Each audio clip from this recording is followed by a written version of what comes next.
अस्सलाम वालेकुम। मेरा नाम मोहम्मद बिलाल है और आप देख रहे हैं बिलाल ज़रमती। तो आज के इस ट्यूटोरियल में हम डिबगिंग को देखेंगे कि हम एंड्रॉयड में कोड को कैसे डिबग करते हैं या हम एंड्रॉयड में डिबगिंग कैसे करते हैं। यूजुअली क्या होता है कि हमारे पास ना नल पॉइंट एक्सेप्शंस मतलब डिफरेंट एक्सेप्शंस आती हैं, बेसिकली क्रैशेस आते हैं, ठीक है? तो उनको डिबग करना होता है कि ये क्यों आ रही है या किस टाइम पे आ रही है, किस वजह से आ रही है, मतलब चीज़ों को इसको डिबग करना होता है। तो और एक अच्छा प्रोग्रामर या अच्छा डेवलपर वही होता है जिसकी डिबगिंग अच्छी होती है, जो अच्छी तरह डिबग कर सके। तो आज का हमारा ट्यूटोरियल का टॉपिक जो है वो डिबगिंग है और प्राइमरली ये फ़ोकस में भी बिगिनर्स ही हैं, क्योंकि ज़्यादातर जो बिगिनर्स होते हैं वो इसके साथ बहुत ज़्यादा स्ट्रगल करते हैं इस चीज़ के साथ कि वो डिबगिंग अच्छे से नहीं कर पाते या उनसे नहीं हो पाती, उनको समझ ही नहीं आती कि ये क्यों हो रहा है समस्या। तो मैं कोशिश करूँगा कि 1 या 2 एग्ज़ाम्पल से हम इसको समझने की कोशिश करें और मैं कोशिश करूँगा कि मैं जितना ज़्यादा एक्सप्लेन कर सकता हूँ तो मैं एक्सप्लेन करूँ इसको। तो स्टार्ट करते हैं। मैं ऑलरेडी एक प्रोजेक्ट बना चुका हूँ, आप स्क्रीन देख रहे होंगे मेरी। मैं ऑलरेडी एक प्रोजेक्ट बना चुका हूँ डिबगिंग के नाम से और मैं आपको इसकी एक्साम्पल साइड भी दिखा देता हूँ। मैंने कंट्रोल प्रेस किया और ये मैं आया इधर। यहाँ पे मैं जब कर्सर चेंज हो चुका है, मैं क्लिक करूँगा इस पे तो ये मुझे एक्साम्पल साइड पे लाएगा। यहाँ पे देखेंगे आप, जब भी आप प्रोजेक्ट क्रिएट करेंगे तो यूजुअली उसमें ये एक इंटरफेस होता है, मतलब बाय डिफ़ॉल्ट एक टेक्स्ट व्यू ऐड हुआ तो इसमें हेलो वर्ल्ड टेक्स्ट लिखा हुआ है। मैंने इस टेक्स्ट व्यू को बेसिकली आईडी दे दी है, ठीक है? ताकि मैं उसको रेफरेंस कर सकूँ कोड साइड से। मैं दोबारा कोड साइड में आता हूँ। यहाँ पे आके मैं एक वेरिएबल बनाता हूँ ताकि मैं ये जो वहाँ पे टेक्स्ट व्यू बनाया है उसको मैं बाइंड कर सकूँ, ठीक है? लेट इनिट और इसको मैं नाम देता हूँ txt और ये हो गया हमारे पास टेक्स्ट व्यू। अच्छा, ये मैंने बाइंड कर दिया txt के नाम से, एक टेक्स्ट व्यू का वेरिएबल बनाया, उसके साथ मैंने टेक्स्ट व्यू को बाइंड कर दिया। अब यहाँ तक कोड में कोई इश्यू नहीं है, मतलब इसमें कोई मसला नहीं है, ठीक है? अगर मैं रन भी करूँगा तो मेरे पास ओके करके ये रन हो जाएगा। मुझे बेसिकली पहले क्या करना है, इस कोड में एक इश्यू खुद ही अकर करवाना है, मतलब कोई एक्सेप्शन या कोई इस तरह का काम खुद ही करवाना है ताकि हम इसको समझ पाएँ। उससे पहले मैं इसको एक रन करके आपको दिखा देता हूँ कि देखें अब ये बिल्कुल ओके रन होगा, इसमें कोई मसला नहीं होगा। ये आप देखें, हमने इसको रन किया तो क्योंकि जो टेस्टिंग डिवाइस है इस पे जो थीम अप्लाई हुआ है वो डार्क थीम है, तो क्या हुआ कि ये ब्लैक स्क्रीन हो रही है, उस पे व्हाइट टेक्स्ट यूँ लिखा हुआ है और हेलो वर्ल्ड लिखा हुआ है, ठीक है? अब मैं आता हूँ यहाँ पे लॉग कैट में। लॉग कैट में आके यहाँ पे मैं क्या करता हूँ कि मैं यहाँ से अपनी डिवाइस सेलेक्ट करता हूँ जो मेरे पास कनेक्टेड है, यानी कि जो टेस्टिंग डिवाइस है बी कनेक्टेड, उसको सेलेक्ट किया। यहाँ पे मैं लिखूँगा डॉट जावा। तो ये क्या करेगा, ये फ़िल्टर कर देगा। ये सिर्फ़ मुझे अब वो वाले लॉग्स देगा जो समझ लें कि आपके पास जावा की क्लास थ्रो करती है, ठीक है? जावा क्लासेस बेसिकली हमारे पास जितना भी ये कोड लिखा हुआ है, ये सारा बेस इसकी जावा ही है, ठीक है? चाहे हम कोटलिन भी कोड कर रहे हो, उसमें भी कोड कर रहे हो। तो हम अब क्या करते हैं, हम एक एक्सेप्शन अकर करवाते हैं। ये अब देखिए मैंने वेरिएबल बनाया टेक्स्ट व्यू का, इसको मैं चेंज करके इमेज व्यू लिख देता हूँ, ठीक है? अब अगर मैं एक्सएमएल साइड पे आता हूँ, देखिए यहाँ बना हुआ है टेक्स्ट व्यू, ठीक है? और यहाँ पे मैंने क्या किया, मैंने बनाया इमेज व्यू वेरिएबल जो बनाया और उसको मैं बाइंड किस पे कर रहा हूँ, बाइंड कर रहा हूँ टेक्स्ट व्यू पे। अब अगर मैं इसको रन करूँगा तो ऑब्वियसली ये क्रैश शो करेगा, ठीक है? मैंने इसको रन किया, मैं लॉग कैट में आता हूँ, ये मैं क्लियर कर देता हूँ लॉग कैट। अब देखेंगे वो रन होते साथ ही क्रैश कर गई है, मतलब ऐसा हुआ कि मोबाइल की स्क्रीन ऐप की स्क्रीन जैसे ही ओपन हुई वो क्रैश कर गई। अब मैं वही डॉट जावा लिखा हुआ, मैं स्वाइप करके ऊपर आ रहा हूँ, ये देखेंगे ये वो लाइन है जो बता रही है कि भाईजान असल में मसला क्या है। देखिए बता रहा है caused by Java dot lang dot class cast exception बता रहा है। और कास्टिंग में एक्सेप्शन क्या बता रहा है, ये कह रहा है कि भाई आपकी जो क्लास है, आपकी ये क्लास है, मटेरियल टेक्स्ट व्यू है आपका, जिसको आप बेसिकली कास्ट करने जा रहे हैं किस पे, इमेज व्यू पे। यानी कि वो क्या कह रहा है कि आपका एक्सएमएल साइड पे आपका पड़ा हुआ है टेक्स्ट व्यू, जिसकी आईडी आपने बाइंड की है किस पे, एक इमेज व्यू के वेरिएबल पे बाइंड की है। ये मसला कर रहा है। साथ में देखिए लाइन नंबर भी बता रहा है यहाँ पे। अगर मैं इस पे क्लिक करूंगा, लेट्स सपोज मैं इस पे क्लिक करूंगा, देखिए ये मुझे इस लाइन पे ले आया और ये मुझे इस लाइन पे बता रहा है कि भजन ये कास्टिंग, ये जो आप कास्टिंग करना चाह रहे हैं, ये कास्टिंग पॉसिबल ही नहीं है, हम इसको मतलब ये नहीं हो सकती, ठीक है? वो खुद ब खुद इस चीज़ को बता रहा है, ठीक है? ये तो हमारे पास एक एक सिनेरियो मैंने आपको बता दिया कि देखें एक सिनेरियो मैंने अकर करवाया आपके सामने। हम ना थोड़ा-सा इसको चेंज करते हैं, हम कुछ और करते हैं इसमें। कोड मैंने ख़त्म कर दिया, मैं एक लिस्ट बनाता हूँ, ठीक है? प्राइवेट, मैंने क्या किया, मैंने स्ट्रिंग्स की लिस्ट बना ली है, ठीक है? मैं इसमें कुछ आइटम्स ऐड करता हूँ, आइटम्स डॉट ऐड और अब यहाँ पे देखिए क्या हो रहा है। यहाँ पे सिनेरियो ये है कि मैंने इस लिस्ट में 4 आइटम ऐड किए हैं, स्ट्रिंग आइटम ऐड किए हैं 1, 2, 3, 4।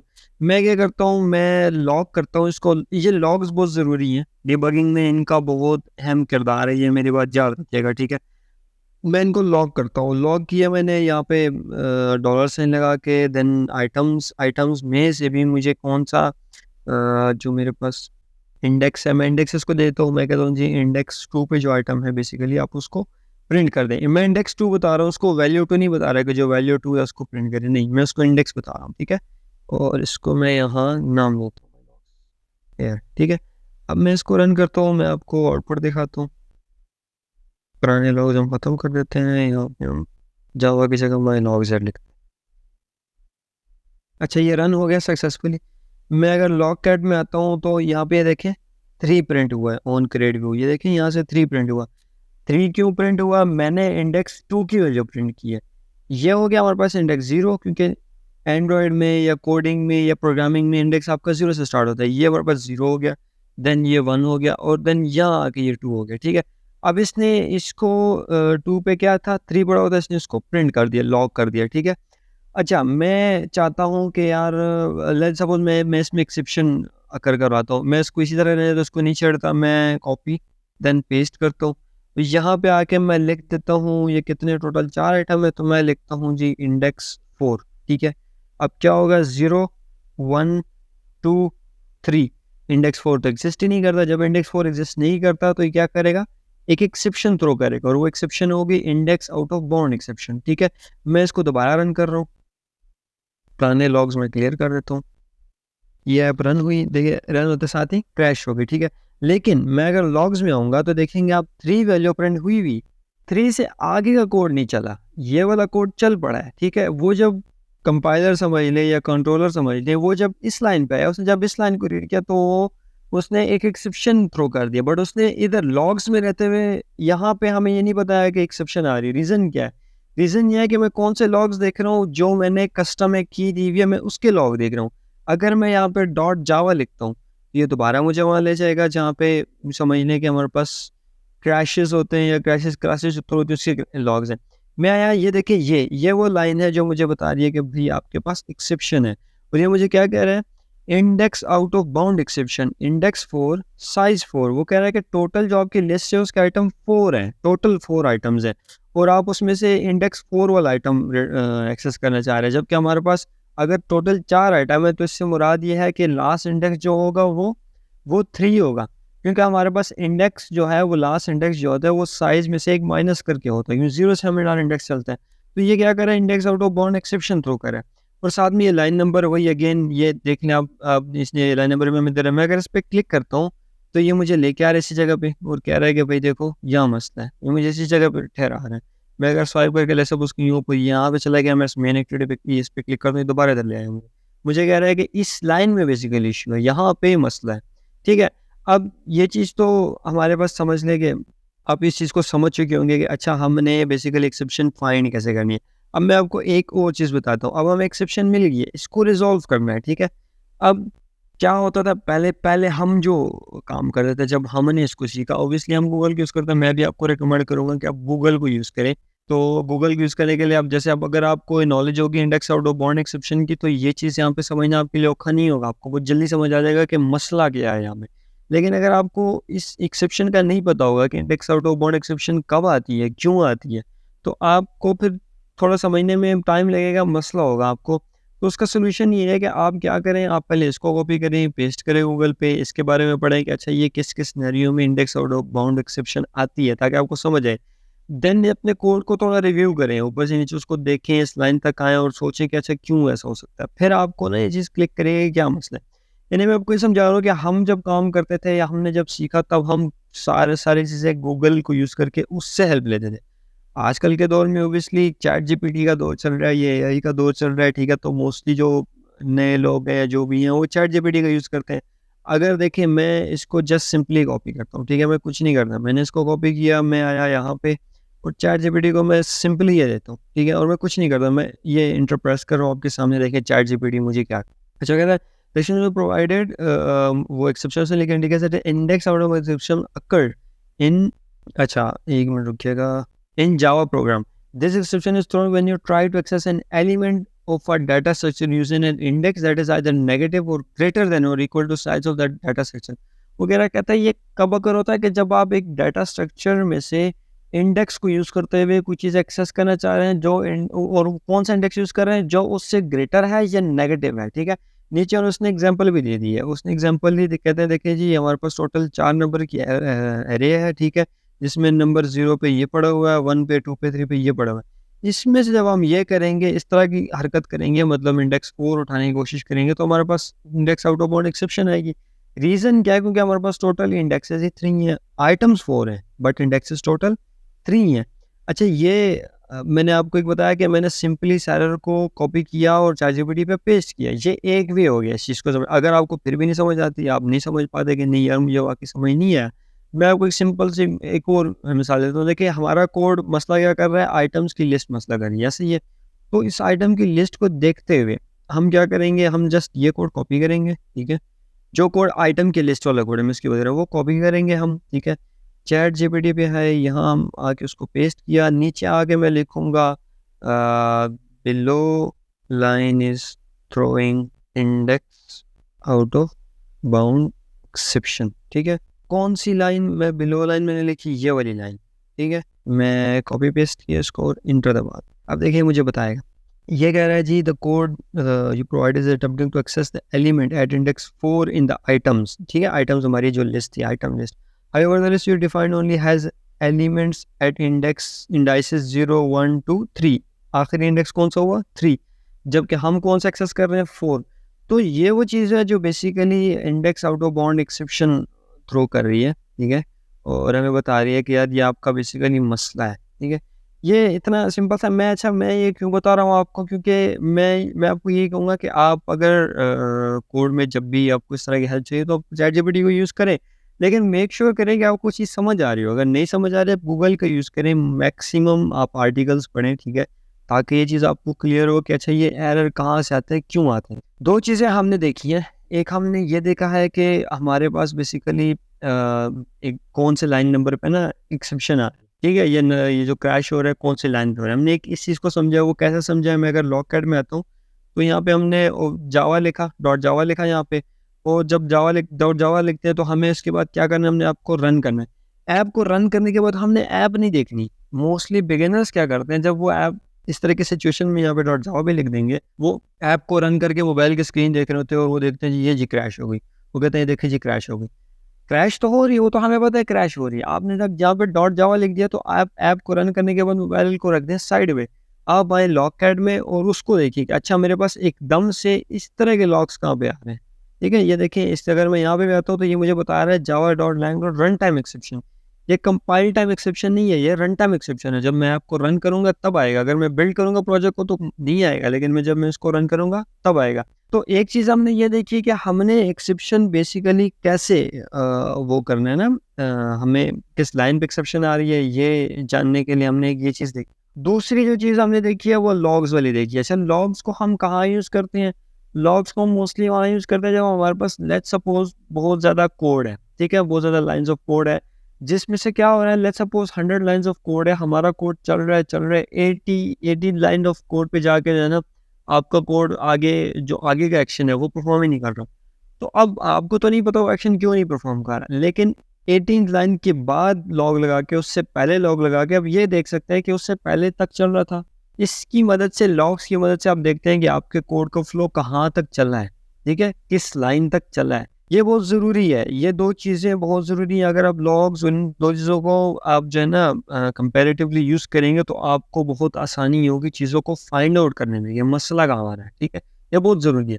इसके अलावा एक चीज़ और रहेगी है जो मैं आपको बताना चाह रहा हूँ, वो है डिबगिंग। हमारे पास डिबगर लगता है जिसके थ्रू हम इसको चेक करते हैं लाइन बाय, ठीक है? उस पे भी हम मैं चाह रहा था कि उस पे मैं अलग से ट्यूटोरियल बनाऊँ, लेकिन हम क्या करते हैं इसमें थोड़ा सही सा उसमें देख लेते हैं कि उसमें क्या होता है, ठीक है? मैं इस कंट्रोल सी कर लेता हूँ, बल्कि जो मेरे पास पुराना कोड था उसी पे मैं क्या करता हूँ, जो मेरे पास टेक्स्ट व्यू है मैं उस पे क्लिक लिस्टनर लगा के आपको एक डिबगर रन करके दे देता हूँ। तो उससे क्या होगा, आपको थोड़ा आइडिया हो जाएगा। मैं उसको ज़्यादा एक्सप्लेन नहीं करूँगा क्योंकि मैं कह रहा हूँ कि उसमें मैं अलग से ट्यूटोरियल बनाऊँ और हम कंप्लीट इसको समझिए। तो ये मेरा वो पुराना कोड आ गया, ठीक है? यहाँ पे मैं क्या करता हूँ कि एक्सटी और सेट ऑन अच्छा, बल्कि लॉक करने की जगह मैं एक काम करता हूँ, मैं एक वेरिएबल बनाता हूँ काउंटर के नाम से, इसको देता हूँ 10। जब इस पे क्लिक होगा तो काउंटर में से जो है ना, पहले वैल्यू माइनस कर लेता हूँ 5, देन काउंटर में प्लस कर लेता हूँ 20 को, फिर मैं प्लस करता हूँ 5। ठीक है, ये डिफरेंट मैंने उसमें वैल्यूज ऐड कर दी। मैं यहाँ पे ना डिबगर को रोक देता हूँ, ठीक है, और उसके बाद इसको हम डिबगिंग में चलाते हैं। अच्छा, डिबगिंग में चलाने के बाद बस ये है जहाँ से हम डिबग करते हैं, डिबग ऐप, इसको अगर मैं क्लिक करूँगा तो मेरे पास अब ऐप जो है ना डिबग मोड में चलेगी, डिबगर उसके साथ अटैच्ड होगा। ठीक है, मैंने इसको रन कर दिया, जब रन होती है तो मैं आपको, अच्छा ये हमारे पास ऐप रन हो चुकी है। अगर मोबाइल की स्क्रीन देखेंगे तो वहाँ पे भी आपने उसने आपको बताया कि वेटिंग फॉर डिबगर। अच्छा, यहाँ पे हमारे पास क्रैश आ चुका है, लेट्स सी कि क्रैश क्या आया है ये। अच्छा, वो पुराने इसमें होते हैं, अल्लाह बना करे, लॉग्स, मैंने इसलिए स्वाइप करके नीचे आ गया। अच्छा, ये सेम वही क्या कह रहे हैं कि आप जो है ना, सॉरी पुरानी गलती कर रहे हैं जी, हम यहाँ बनाया है, इसको हमने टेक्स्ट व्यू बनाना है। ये मैं दोबारा डिबग कर रहा हूँ, ठीक है, डिबगर अटैच कर रन नहीं कर रहा हूँ, डिबगर के थ्रू इसको रन कर रहा हूँ मैं, बेसिकली ये मैं ख़त्म कर रहा हूँ। अब ये जब रन हो जाएगा तो ये खुद ब खुद डिबगर अटैच होके मुझे स्क्रीन दिखाएगा उसकी। अच्छा, ये अब डिबगिंग मोड में हमारी ऐप जो है वो रन हो चुकी है। ठीक है, अगर आप इसकी स्क्रीन देखेंगे तो ये मेरे पास एक स्क्रीन आ रही है सैम्पल, और इसमें मैंने क्या किया, ये हेलो वर्ल्ड का टेक्स्ट जो है, इसमें मैंने क्लिक लिस्टर लगा दिया। मैं इस पर जैसे ही क्लिक करूँगा, ठीक है, ये मैंने क्लिक किया, ये देखिए मेरे पास डिबगिंग का सारा सिनेरियो आ गया, जिसमें वो यहाँ पे स्टॉप कर गया। नेक्स्ट स्टॉप मैं लगा देता हूँ यहाँ, मैं कहता हूँ जी नेक्स्ट स्टॉप आपका ये है। ठीक है, तो ये देखें, ये साथ इसका टिक लिखा हुआ है, टिक से मुराद है कि भाई ये जो है ना यहाँ पे रुकेगा, यहाँ पे इसका सिनेरियो है। ये मैं इसको ओपन कर रहा हूँ, मैं आपको दिखाना क्या चाह रहा हूँ, ये सब्र करिएगा, मैं आपको काउंटर की वैल्यू बेसिकली दिखाना चाह रहा हूँ, तो माइनस करने के, बल्कि हम इसको एक स्टेप आगे चलाते हैं। ये इसमें है स्टेप ओवर, ठीक है, देन हमारे पास स्टेप इनटू है, और 4 स्टेप इनटू है, स्टेप आउट है, ठीक है, और ये हमारे पास क्या है, रन टू द कर्सर है। तो डिफरेंट ऑप्शंस है इसमें, हम स्टेप ओवर के थ्रू चलते हैं। देखिए, स्टेप ओवर जैसे करेंगे आप, ये क्या करेगा, उसके बाद नेक्स्ट स्टेप पे शिफ्ट हो जाएगा। ठीक है, अगला जो उसके बाद जो कोड एग्जीक्यूट करना है ये इस पे आ गया। यहाँ पे काउंटर की वैल्यू भी आनी चाहिए कि ये क्यों नहीं दे रहा। उनके इंटरफेस चेंज हो चुका है, एंड्रॉयड 3 होगा, और मुझे भी समझ नहीं आ रहा कि काउंटर की वैल्यू कहाँ गई। सर्च कर लेते हैं, हाँ जी, काउंटर कहाँ है ये, नहीं, चलिए ठीक है। अच्छा, ये हम कब लगाते हैं, अब ये स्टेप बाय स्टेप चलेगा। ठीक है, मैं अगर इसको दोबारा करता हूँ, नेक्स्ट स्टेप पे चला जाएगा। ठीक है, और ये मैं चलाऊँगा तो मेरे पास क्लिक लिस्टर सक्सेसफुल एग्जीक्यूट होगी। ठीक है, ये बेसिकली हमारे पास डिबगर जो है, या हमने जो ये डिफरेंट लॉ क्या कहते हैं इसको, पॉइंट्स लगा के उसको रोका है। ठीक है, ये यूँ समझिए थोड़ा एडवांस टॉपिक है, मैं इसको डिटेल में अभी ये ले नहीं जा रहा, क्योंकि ये जो डिफरेंट स्टेप्स लिखे हुए हैं, जो डिफरेंट चीज़ें लिखी हुई हैं, जैसे स्टेप ओवर है, स्टेप इनटू है, फिर 4 स्टेप इनटू है, ये डिफरेंट, इन इन हर एक इनमें से हर एक जो है वो इसका अपनी एक फंक्शनैलिटी है, अपना एक काम है। ठीक है, और उसकी मैं चाह रहा हूँ कि मैं अलग से ट्यूटोरियल रिकॉर्ड करूँ, जिसमें इसको कम्प्लीटली मैं एक्सप्लेन करूँ कि इसमें हर एक करता क्या है। ठीक है, तो अभी के लिए आप इतना ही समझे कि हम डिबगर क्यों लगाते हैं। ये वाला, ये जिस डिबगर की बात करें, उसकी रीज़न ये है कि एक स्पेसिफिक लाइन पे जाके हमें देखना होता है कि क्या यहाँ तक मेरी वैल्यूज़ आ रही हैं। ठीक है, या मेरा ये कोड एग्जीक्यूट हो रहा था, यहाँ पे क्या हो रहा है, इसके बाद क्या हो रहा है। तो ये बड़े हेल्पफुल है इस चीज़ में। इवन तो हम लॉग्स लगा के भी चेक कर सकते हैं कि क्या वैल्यू आ रही है कि नहीं आ रही, लेकिन ये यूँ समझ लें कि थोड़ा ज़्यादा अच्छा, और डेवलपर जो है वो इसको प्रेफर करते हैं। लेकिन ऐसे लोग भी हैं जो इसके कंपैरिजन में लॉग्स को प्रेफर करते हैं। तो ये एक हमारा सिंपल सा ट्यूटोरियल था डिबगिंग के रिगार्डिंग। आपका इसमें कोई कन्फ्यूजन हो, कोई क्वेश्चन हो तो कमेंट ज़रूर करिएगा। ठीक है, मैं कोशिश करूँगा कि अगर लेट्स सपोज़ आपको नहीं समझ आई तो हम इस पे एक और ट्यूटोरियल बनाएँ, या हम डिफरेंट तरीके से ट्यूटोरियल बनाएँ, ताकि हम इस चीज़ को समझें। ये बड़ा ज़रूरी है, ये टॉपिक बड़ा ज़रूरी है। तो अब तक के लिए इतना ही था। इंशाल्लाह नेक्स्ट ट्यूटोरियल में मुलाकात होती है, और तब तक के लिए अपना ख्याल रखिएगा। अल्लाह हाफ़िज़, बहुत शुक्रिया।